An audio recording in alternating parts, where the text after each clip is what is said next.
4, 3, 2, 1, 0.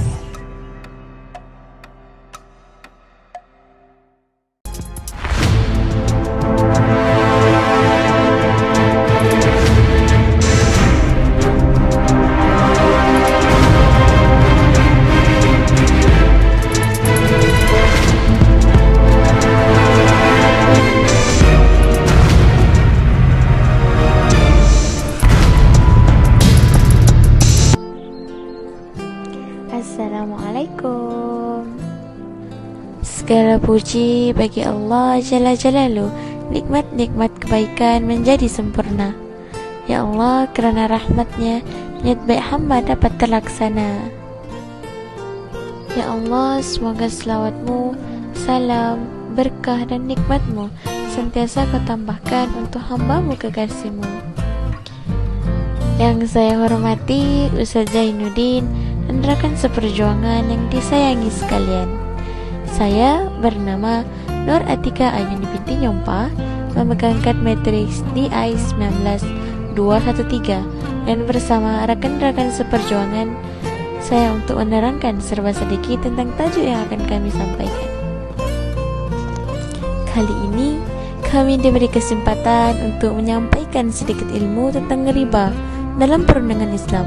Mari kita bincangkan satu persatu skop mengenai riba.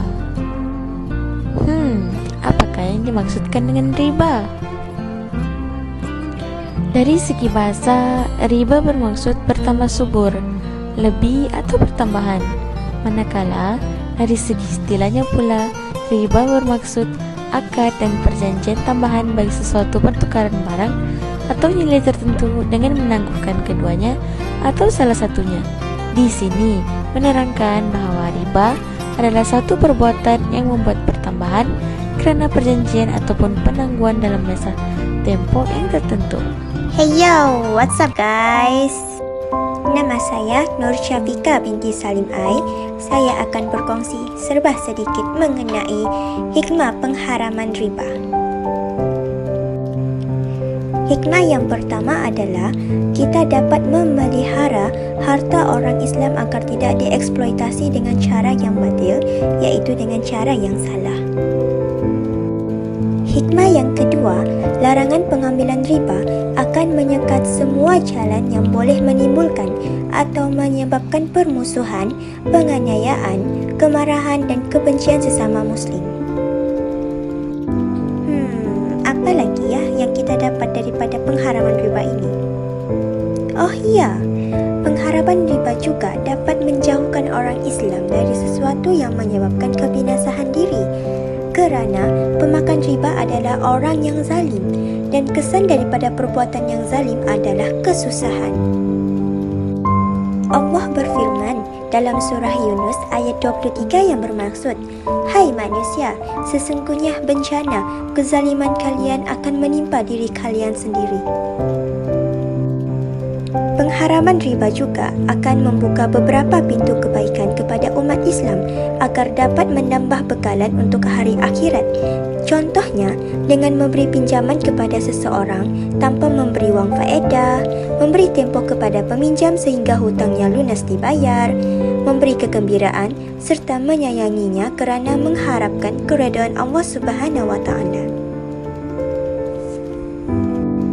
Kesemua hikmah yang saya sebutkan tadi, kita dapat membuktikan rasa kasih sayang serta kewujudan roh persaudaraan sesama Muslim. Itu sahaja dari saya. Semoga bermanfaat. Riba terbagi kepada 3 jenis. Yang pertama, riba al-fadlu. 3 poin utama yang saya tekankan di sini ataupun boleh dijadikan kata kunci supaya mudah untuk dipahami adalah yang pertama, pertukaran, yang kedua, pertambahan, dan poin yang ketiga ialah sama jenis. Secara ringkasnya, kenapa saya tekankan poin ketiga-tiga ini ialah untuk membezakan antara 3 jenis riba yang akan diterangkan satu demi satu. Riba al-fadlu ini ialah riba yang dibayar lebih dengan sebab penukaran. Ianya juga jual beli yang disertai dengan tambahan dengan salah satu jenis barang yang sama jenis. Contoh, jual sekilo gandum dibayar dengan sekilo setengah gandum.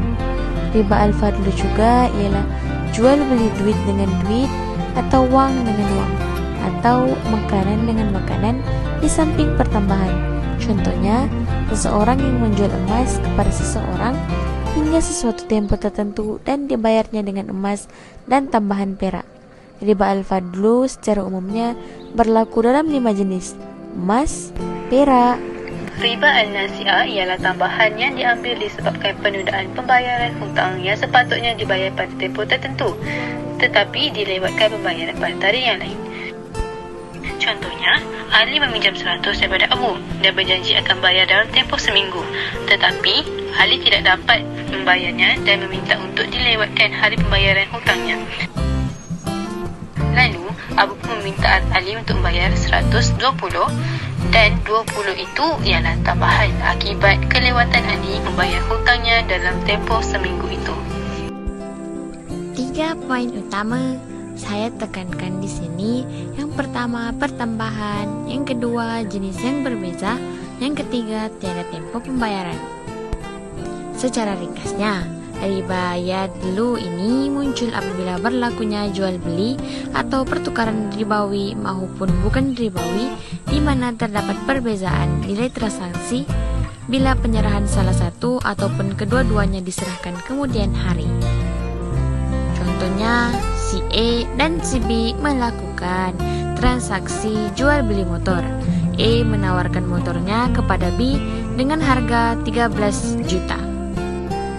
Jika pembelian dilakukan secara tunai, namun jika kredit ia akan menjadi 15 juta hingga sampai akhir transaksi tidak adanya keputusan mengenai harga. Bismillahirrahmanirrahim. Assalamualaikum warahmatullahi wabarakatuh. Nama saya Muhammad Zairi bin Ali Umar. Hari ini saya ingin berkongsi sedikit mengenai sewa beli. Sewa beli ialah merupakan salah satu perkhidmatan yang berlaku dengan meluas pada masa kini, kerana ini untuk memudahkan lagi urusan manusia di dunia. Contohnya, pertama, institusi bank, kedua, koperasi, dan yang ketiga, syarikat. Selain itu, sewa beli juga bermaksud mengambil modal perlaksanaan yang dijalankan oleh bank Islam, sekaligus merupakan salah satu daripada perkhidmatan yang ditawarkan kepada pelanggan. Sewa beli juga dilaksanakan untuk memperoleh keuntungan serta mengambil komisen, tujuannya untuk membeli barang sebagai modal perdagangan dan pelaburan. Hukum sewa beli yang dijalankan berlandaskan syariat Islam, diharuskan dalam muamalat Islam kerana demi kemaslahatan awam. Di dalam sewa beli tidak mengandungi penipuan, tidak ada riba, tidak ada menzalimi, dan tidak membebankan penyewa dengan membayar kadar yang ditetapkan. Justru setelah habis tempoh pembayaran, maka barang tersebut akan menjadi hak milik penyewa.